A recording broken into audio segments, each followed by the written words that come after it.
फिर स्वागत। मेरे साथ बोलिए, I am great. Yes, I am great. मैं शक्तिशाली हूं। आज हम जिस टॉपिक पे विचार करेंगे, जैसा पिछले वाले वीडियो में मैंने बताया था कि आपका जो ब्लूप्रिंट बनता है, आपकी जो कंडीशनिंग होती है माइंड की पढ़ाई से संबंधित, वो तीन तत्वों जैसे काम करता है। जैसे पहले वाला वीडियो में था कि शाब्दिक आपका जो ब्लूप्रिंट बनने में आपने बचपन में क्या सुना। दूसरा जो तत्व है वो है बचपन में आपने क्या देखा। और तो तीसरा तत्व वो होता है कि आपने क्या अनुभव किया, क्या घटनाएं आपने, विशेष घटनाएं आपके जीवन के अंदर देखी। तो आज हम जिस तत्व पे काम करेंगे या जिस तरीके पे काम करेंगे जिसके कारण से ब्लूप्रिंट बनता है, वो है दूसरा तरीका, और वो है बचपन में आपने क्या देखा। यानी आपका जो मानसिक ब्लूप्रिंट को मैं थोड़ी साधारण भाषा में और मैं कहता हूं कि मानसिक जो आपका नक्शा है वो पढ़ाई से संबंधित वो बनने का जो दूसरा जो तरीका है, या जिसके कारण से आपका जो मानसिक नक्शा बनता है, वो दूसरा तरीका है कि आपने बचपन में क्या देखा। 3 साल की उम्र में जब से आपके समझ आती है, उसके बाद में जैसे जैसे जैसे जैसे आप बड़े होते हो, बड़े होने के दौरान आपके घर परिवार में माता पिता या अभिभावक, दादा दादी, नाना नानी, उनके जो पढ़ाई से संबंधित या शिक्षा से संबंधित या कैरियर से संबंधित उनके क्या एक्शन रहे हैं, इसके अलावा विद्यालय के अंदर आपके गुरुजन, आपके प्रधानाध्यापक, इसके अलावा आपकी कक्षा में या दूसरी कक्षाओं में स्कूल के अंदर जो जिन छात्रों के साथ में या आपके जो सीनियर्स है उनके साथ में आप जो रहते हो, तो उनके क्या कार्यकलाप है पढ़ाई से संबंधित, उनकी क्या एक्शंस हैं, वो कैसे पढ़ाई करते हैं, तो ये सब आप क्या करते हो, देखते हो। तो पढ़ाई के दौरान स्कूल के अंदर आपके अध्यापक किस तरह से, उनकी जो लिखने का जो तरीका है वो कैसा है, वर्ड फॉर्मेशन आपका कैसा है। छोटी क्लासों में जैसी आपके मैडम जो वर्ड का जो फॉर्मेशन है, जैसे के जैसे आपको लिखेंगे, आप बाद में जाके आपका जो वर्ड फॉर्मेशन वैसे ही होगा। इसी तरह से आपकी जो हैंड राइटिंग है वैसे ही होगी। उच्चारण आपके गुरुजन कैसे कर रहे हैं वो आप देखते हो। इसके अलावा आपके साथी आपस में बात कैसे करते हैं, खेलते वक्त वो कैसे संगठन के अंदर रहते हैं, या उनकी भाषा सभ्य है या कोई अशुद्ध शब्द वो काम में तो नहीं ले रहे हैं। तो ये इसके अलावा आपके सर या मैडम किस तरह से कॉपी चेक करते हैं, क्या वो गलत को ही चेक कर देते हैं या करेक्शन करने के बाद में आपको बार बार रिपीट करके सुधार करने के लिए आपको प्रयास करते हैं, या आपके गुरुजन आपको प्यार से समझाते हैं या गुस्से से आपको के साथ में आपका ट्रीट करते हैं। तो ये कई तरह के हैं। इसके अलावा उनके बॉडी लैंग्वेज क्या है, उनके बोलने का जो तरीका है, उनके जो शरीर का जो एक्शन है वो किस तरह से है, उनका खड़े रहने का क्या तरीका है, उनका चलने का क्या तरीका है, वो कैसे चलते हैं, वो कैसे बैठते हैं, कैसे आपस में बात करते हैं, ये सब आप अपने विद्यालय के अंदर देखते हैं। इसके अलावा कौन गुरुजन आपके समय पे आ रहे हैं क्लास के अंदर, कक्षा के अंदर, कौन गुरुजन आपके समय पर नहीं आ पाते हैं, ये सब आप देखते हो। इसके अलावा घर पर आपके माता पिता शिक्षा से संबंधित, पढ़ाई से संबंधित आपके प्रति क्या व्यवस्था है, आपके फर्नीचर्स की क्या व्यवस्था करते हैं, आपकी जो कॉपी कवर आपका चढ़ाते हैं उनकी कितनी देखभाल कर पाते हैं। इसके अलावा आपका जो घर है वो व्यवस्थित रहता है या अव्यवस्थित रहता है। तो ये सब आप क्या करते हो, आप देखते हो बचपन में, और वो देखते देखते देखते देखते के कारण से जो भी चीजें आप देखते हो वो आप अपने जीवन के अंदर, सबकॉन्शियस माइंड के अंदर, वो धीरे धीरे धीरे धीरे वो आपके सबकॉन्शियस माइंड के अंदर वो उसका क्या बनता रहता है, एक नक्शा बन जाता है। ये सब जानकारी महत्वपूर्ण क्यों है? ये जानकारी महत्वपूर्ण इसलिए है कि आपका जो माइंड है, आपका मस्तिष्क है, एक तरह से बंदर है। एक तरह से बंदर है, जैसे बंदर बंदर जैसे देखता है वैसा ही करता है। इसी तरह से बंदर को यदि आप कोई गलत एक्शन करके बताइए तो वो गलत ही करेगा, और यदि आप उसको सही एक्शन करके बताओगे तो वो बंदर भी सही एक्शन करेगा। इस तरह से आपका जो सबकॉन्शियस माइंड है वो बंदर की तरह काम करता है। इसको हम और थोड़ा सा एक वृत्तांत के द्वारा समझते हैं। एक लड़की की शादी हो गई, शादी के उपरांत वो ससुराल गई, तो ससुराल के अंदर जब चाय बनाती थी तो चाय के अंदर वो शक्कर नहीं डालती थी, शक्कर नहीं डालती थी। 3-4 दिन तो ससुराल वालों ने बोले नहीं नहीं बहू है, अब ज्यादा क्या कहें। लेकिन 3-4 दिन बाद में पतिदेव ने उनको पत्नी को थोड़ा सा पूछ ही लिया कि आप जो शक्कर आप चाय बनाते हो उसके अंदर शक्कर नहीं डालते हो, फीकी बनाते हो। बोले चाय फीकी बनती है।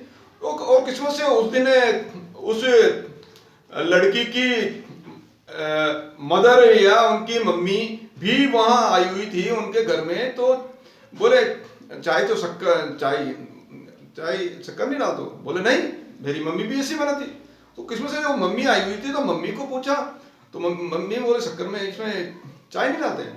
बोले नहीं। तो बोले तो फिर बोले मेरी मम्मी ऐसे बनाती थी, मेरी मम्मी बिना शक्कर की चाय, हमारे घर में तो बिना शक्कर की चाय चलती। तो उन्होंने फिर यानी उस लड़की के नानी को फोन लगा के पूछा कि चाय में शक्कर क्यों नहीं डालते, चाय में शक्कर नहीं डालते? बोले हाँ, चाय में शक्कर ऐसे बनाते हैं। बोले मैं इसलिए ऐसे बनाती थी, बोले क्योंकि मेरे पति को और मेरे को डायबिटीज थी, इसलिए डॉक्टर ने मना किया था कि मैं आपको शक्कर वाली चाय नहीं पीनी, फीकी चाय पीनी, इसलिए मैं बिना शक्कर की चाय बनाती थी। और वो बाद के अंदर उनकी बेटी ने भी बिना शक्कर की चाय बनाना, हालांकि उनको डायबिटीज नहीं थी और अब किसी को डायबिटीज नहीं है, लेकिन क्योंकि पहले ऐसा उन्होंने देखा, उन्होंने ऐसा होता हुआ घर के अंदर चाय बनाने का जो तरीका है वो उन्होंने ऐसा ही देखा, इसलिए जो नई बहू वो बिना शक्कर की चाय बना रही थी। यानी आपने जो आप बचपन के अंदर जो आप देख रहे हो, आपका सबकॉन्शियस माइंड उसी को ग्रहण करेगा और बाद में जाके जो भी एक्शन है, जो भी आदतें हैं, वो आपको जैसा आपने बचपन से लेके किशोरावस्था में देखा है उसके अनुसार ही आप देख पाओगे। एक युवा की काफी कोशिश करने के बावजूद भी कंपटीशन के अंदर वो उनका सिलेक्शन नहीं हो पा रहा। कारण था कि उसका संयुक्त परिवार में वो लड़का रहता था और संयुक्त परिवार में उनके जो अंकल हैं वो कंपटीशन देने के बाद में उनकी कम्युनिकेशन स्किल बार कंपटीशन एक्शन देते थे, लेकिन पढ़ने में होशियार थे, लेकिन क्योंकि उनकी कम्युनिकेशन स्किल अच्छी नहीं थी इसलिए वो साक्षात्कार में इंटरव्यू के अंदर बार रह जाते थे और वो उनका सिलेक्शन नहीं हो पा रहा था। तो अब संयुक्त परिवार में क्योंकि जब बच्चा बड़ा हुआ तो वो जो युवा था वो पढ़ने में होशियार होते हुए भी उसका नौकरी नहीं लग पा रही थी, बार कंपटीशन एग्जामिनेशन में उसकी नौकरी नहीं लग पा रही थी। एक और एग्जांपल, वास्तविक एग्जांपल, ये दोनों भी वास्तविक ही हैं और एकदम बिल्कुल रिसेंटली एग्जांपल, मेरा एक छात्र पढ़ने के अंदर बहुत होशियार और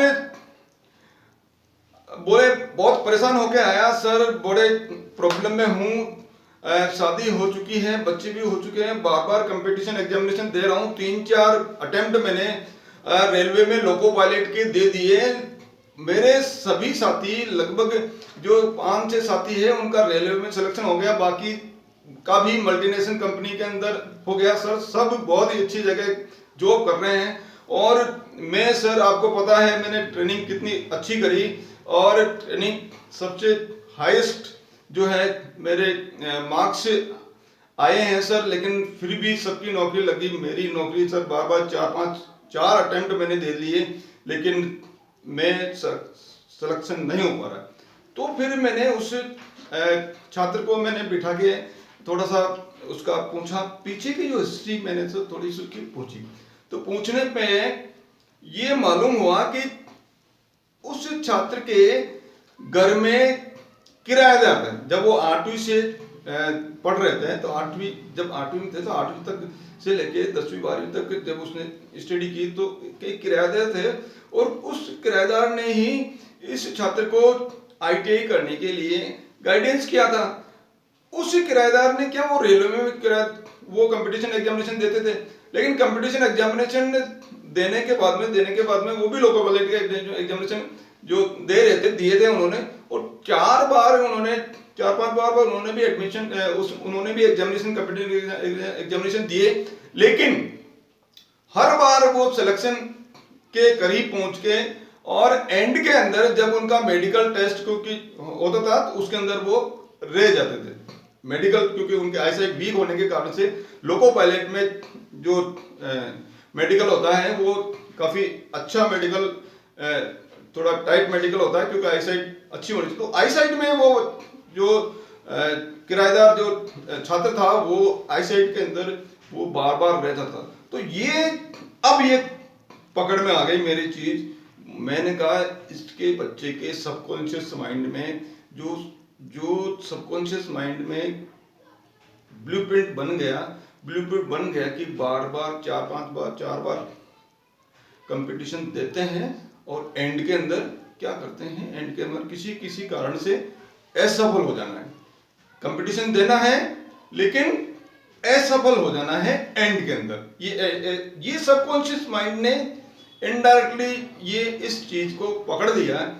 अब मैंने उस छात्र को बताया, उसकी जो हिस्ट्री पहुंचने के बाद में मैं निष्कर्ष निकाला, मैंने रिकंडीशनिंग के कुछ उसको माध्यम बनाए, रिकंडीशनिंग की कुछ थॉट्स, कुछ अफर्मेशन, जो संकल्प जो बोलना है वो मैंने उसको बताया। और मैंने कहा इसको रोज शाम को सोने से पहले और सुबह उठने के बाद में आपको रोज बोलना है, रोज 5 बार उसको बोलना है, और दिन को भी यदि समय मिल जाए तो दिन को भी आपको बोलना है।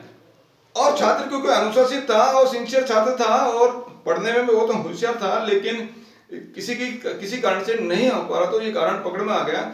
और मैंने उसको कहा, उसने इस चीज को दोहराया, इस जो प्रोसेस है उसको अपनाया, और उसके बाद में नेक्स्ट जब भी उसने एग्जामिनेशन दिया उसके अंदर रेलवे में लोको पायलट में उसका सिलेक्शन हो गया। और सिलेक्शन होने के बाद में आज वो छात्र जो है रेलवे की जो पैसेंजर एक्सप्रेस ट्रेन है उसका ड्राइवर है, और काफी अच्छी पोजीशन के ऊपर है। तो ये है आपके माइंड का, सबकॉन्शियस माइंड का जो ब्लूप्रिंट है, वो किस तरह से आप योग्य होते हो, आप में कितनी योग्यता है। आप में चाहे दुनिया का सारा ज्ञान आपने हासिल कर लिया हो, बहुत ही योग्य हो, लेकिन जब तक आपका जो ब्लूप्रिंट है, वो लक्ष्य या जो सफलता या वो नौकरी या आपको बिजनेस, जो भी आपका टारगेट है वो करने के लिए तैयार नहीं है, ब्लूप्रिंट उसके लिए नहीं बना हुआ है, तो फिर उस लक्ष्य को हासिल करना आपके लिए मुश्किल है। आप बीच के अंदर कितनी भी मेहनत कर ले, कितना भी पैसा लगा दे, कितनी भी अच्छी ट्रेनिंग ले लें, कितना भी अच्छा आपको कोचिंग करवा दे, कितनी भी अच्छी आप कंपटीशन एग्जामिनेशन दे लें, कितनी भी अच्छी पढ़ाई कर लें, रात दिन पढ़ाई कर लें, लेकिन आपका जो ब्लूप्रिंट है जब तक आपका उसके लिए नहीं बनेगा तब तक आप सफलता प्राप्त नहीं कर पाओगे। इसलिए आपका जो ब्लूप्रिंट है वो उस जो भी आपका लक्ष्य है उसके लिए बनना चाहिए, उसके लिए होना चाहिए। यदि उसके लिए बना है तो आप कम मेहनत के अंदर ही सफलता प्राप्त कर लोगे। इसलिए आपका जो ब्लूप्रिंट बनने के लिए यदि इनडायरेक्टली या डायरेक्टली इनडायरेक्टली यदि बन गया तो बहुत अच्छी है, लेकिन यदि कहीं असफलता मिल रही है तो ये जो वीडियोस हैं वो आपके ब्लूप्रिंट को रिकंडीशनिंग के लिए है। इन वीडियोस को छात्रों के लिए ये एक टॉनिक है, बहुत ही टॉनिक है। जैसे आप शरीर को स्वस्थ रखने के लिए कितने भी विटामिन है, कैल्शियम है, आप तरह तरह के प्रोटीन्स आप लेते हो, इसी तरह से माइंड को, आपके मस्तिष्क को स्वस्थ रखने के लिए जो आप चाह रहे हो उसके लिए सफलता प्राप्त करने के लिए जो वीडियोस हैं वो एक सक्सेस टॉनिक नाम की ये जो सीरीज है वो आपके माइंड के लिए सक्सेस है। निश्चित रूप से आप अपनी सफलता को हासिल करने के लिए ये वीडियोस उपयोगी रह रहे हैं। मेरे पास से काफी फीडबैक आ रहे हैं। आप इन वीडियोस को अपने मिलने वालों को शेयर कीजिए। और चैनल को सब्सक्राइब नहीं किया तो सब्सक्राइब कीजिए। मेरे साथ बने रहने के लिए बहुत बहुत धन्यवाद।